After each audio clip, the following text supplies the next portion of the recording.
Hello viewers, আসসালামু আলাইকুম। বিসমিল্লাহির রহমানির রহিম। আমি আজকে মুরগির মাংস রান্না করবো একদম সাদামাটাভাবে। আমি পেঁয়াজ কিন্তু বেটে নিয়েছি, এর সঙ্গে আদা, রসুন, জিরা, তারপরে হলুদের গুঁড়া, মরিচের গুঁড়া সব কিছু দিয়ে দিয়েছি। আমি সাদামাটাভাবে সবজি দিয়ে রান্না করব। আপনারাও চাইলে এরকম সাদামাটাভাবে রান্না করে খেতে পারেন, ঝামেলাবিহীন।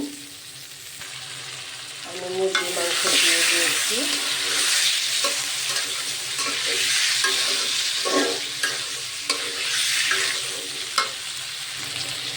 আমি মাংসগুলো সুন্দর করে কষে নিচ্ছি।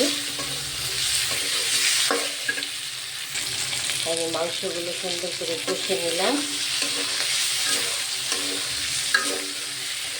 এখন আমি এর সঙ্গে দিয়ে দিব কাঁচামরিচ আর পেঁপে। আমি আজকে পেঁপে দিয়ে রান্না করব। আমার খুব মনে ইচ্ছে হয়েছে খাওয়ার জন্য।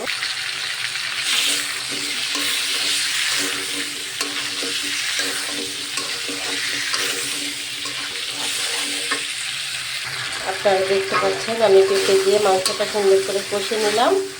এখন হালকা একটু পানি দিয়ে দেব। আমি তেমন ঝোল করব না, পেঁপেটা সিদ্ধ হওয়ার জন্য।